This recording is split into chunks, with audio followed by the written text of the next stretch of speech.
I pozdrav svima ljudi, danas ću vam pokazati kako dodati server na Minecraft Pocket Edition. Znači ja imam 0.15.1 verziju, znači idem u play i sad imate ovdje gore ova tri prozorčića, imate Worlds, Realms i Friends. Idete na Friends i sad ja sam već dodao, ali da vam pokažem.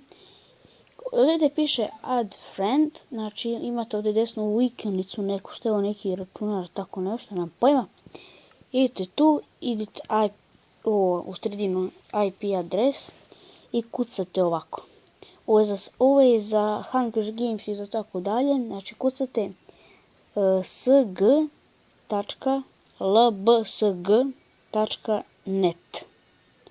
Opa.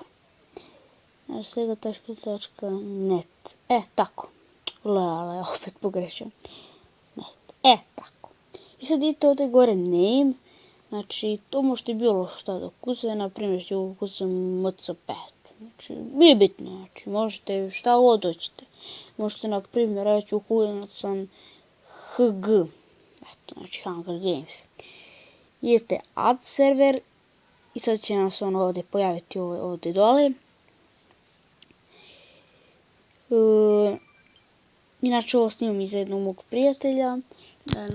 Danas smo se upoznali na Skype-u. Znači veliki pozdrav za njega. Sad će valjda da učite, ne znam kojim. Evo kao vidite, znači. Evo sad će da probamo da uđemo. Samo učitam vam pokažem. Znači.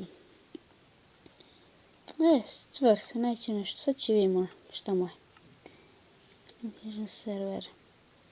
Nešto sad neće, ali ne znam šta mu je. Sad će vidimo. Please choose username. Neko zeza. Friends, idio.